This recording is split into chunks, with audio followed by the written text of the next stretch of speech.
If you're trying to win back your avoidant ex, I have good news and bad news for you. Now, the bad news is that you're probably doing so many things to push them away without even realizing it, because your natural instincts in this situation are actually going to lead you astray and cause you to make the kind of mistakes that could ruin your chances with them forever. But the good news is that all you have to do is adjust your behavior slightly, and there's a solid chance that you can reverse this process and win them back for good. All right, so let's talk about what you need to do to win back your avoidant ex for good. Now, the first thing that you need to know is that you can't beg, plead, reason, or love bomb your way back into their heart. Any of that kind of behavior is only going to make them cringe and run away from you even faster than they already are. So here's what you need to do instead. Despite what you may have heard, avoidants really do crave connection just like anyone else. The difference is that they're hypersensitive to feeling pressured, trapped, and overwhelmed by their romantic relationships. So they fear commitment and connection just as much as they crave it. And that means that when you reach out to them with kind words, with compliments and pleas for attention, it only pushes them further away. Sure, they do feel the positive emotions that those messages evoke, but they feel the desperation and the danger more acutely, and that's what's going to guide them in their actions and make them pull away. And that sense of danger that they feel is only going to be triggered further by the breakup. They just had their entire romantic relationship blow up, so they're feeling pretty confused, and because you're now their ex, they don't know how to talk to you. But that doesn't mean that avoidants can't create proper loving connections or reconnect after a breakup. They have to experience connection on their terms so that they feel safe. They need to experience that agency. Now, that typically means that they need a slow pace and the ability to take space when they need it without feeling like you resent them for it.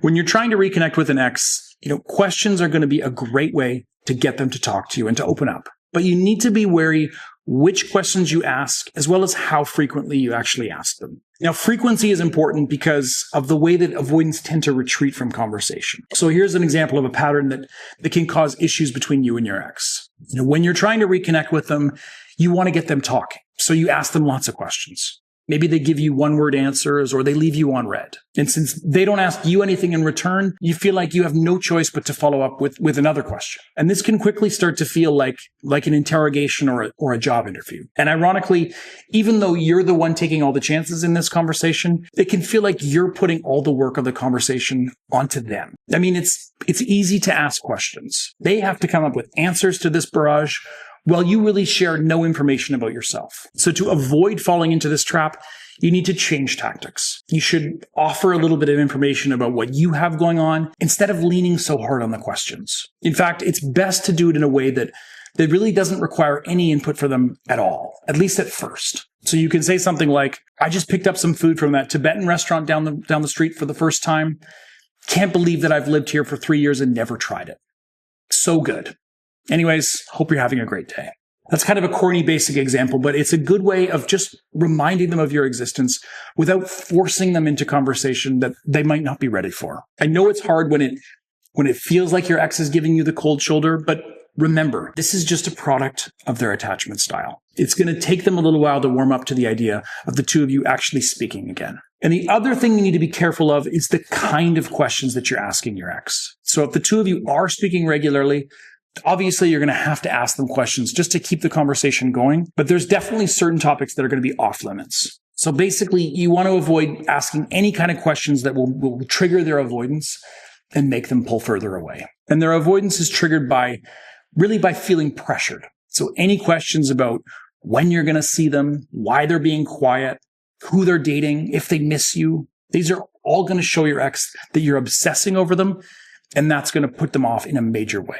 And the same goes for questions about the breakup and about their feelings, right? Avoidants don't like drama or emotional conversations because they feel like they lack the skills to navigate them successfully. So instead of dealing with them, they simply avoid and pull away. So obviously it can feel like a bit of an uphill battle trying to reconnect with your ex while avoiding all of these triggers. But you really do need to make it a priority because you don't want to give them a reason to pull away again. Now, space is really what avoidants claim to want most. After dating one, you probably definitely know this already. They made you feel like you were too much for them. You wanted too much closeness, too much conversation, too much intimacy.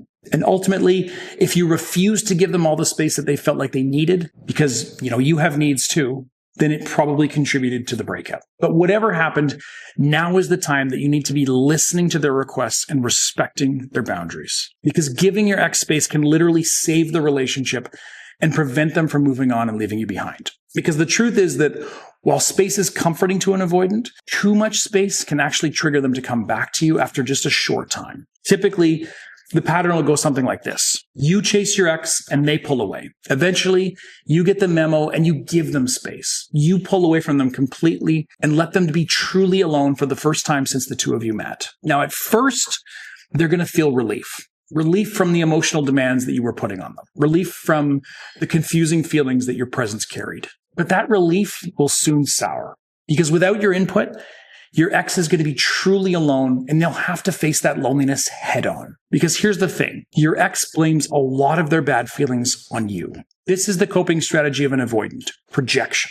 They feel overwhelmed by the relationship and scared of the future. And you're right there in their space, making demands on them emotionally. And so it's pretty easy for them to blame all these bad feelings on you.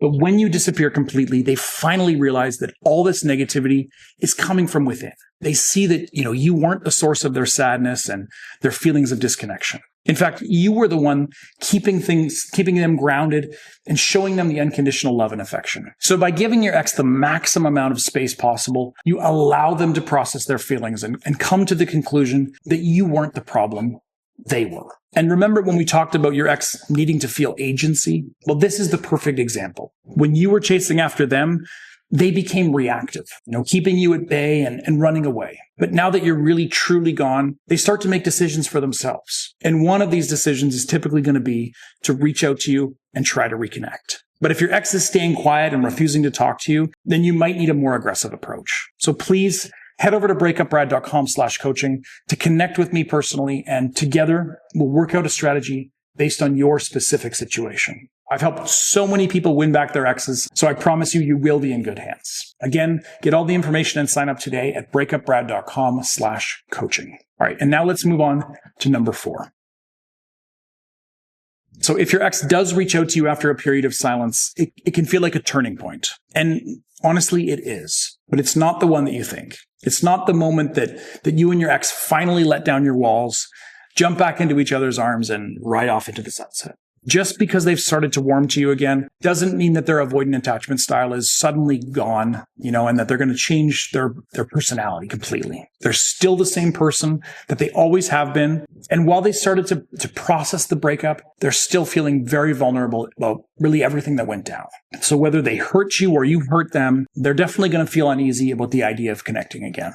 All this is to say, you need to continue to take things slow, to move at their pace, and let them take the lead as much as really possible. Again, this will give your ex a huge feeling of agency, and that's going to be massive for rebuilding the relationship. They'll see that there's no pressure on them to give up their freedom or their individuality. So reconnecting with you can be easy and feel safe in ways that it never was before. And this safety is what will really make your ex want to give you another chance. I think that people say, oh yeah, I'll take it slow because I don't want to spook them. And that's definitely a huge part of it, but it also creates a feeling of safety for both of you. And that safety can completely reshape the relationship that you have this second time around. Because when an avoidant feels truly safe, they'll feel free to open up to you in ways that they really never did before. When they see that they can come to you rather than running from you, they'll want to connect with you more and more. And that is how you heal your relationship and their avoidant attachment style at the same time. But again, this isn't going to happen overnight. You need to give your ex a lot of grace and freedom and become a master of patience if you want to make this work.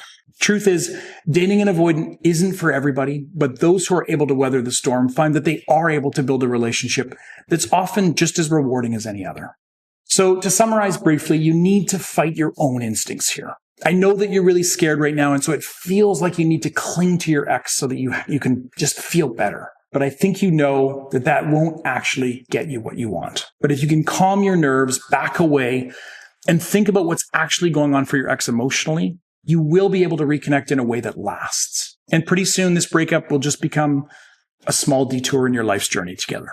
Thanks for watching all the way to the end. I appreciate your support, your likes, and especially your comments. So if you have any questions, leave them below. I read and respond to really as many as I possibly can. Best of luck. See you in the next video.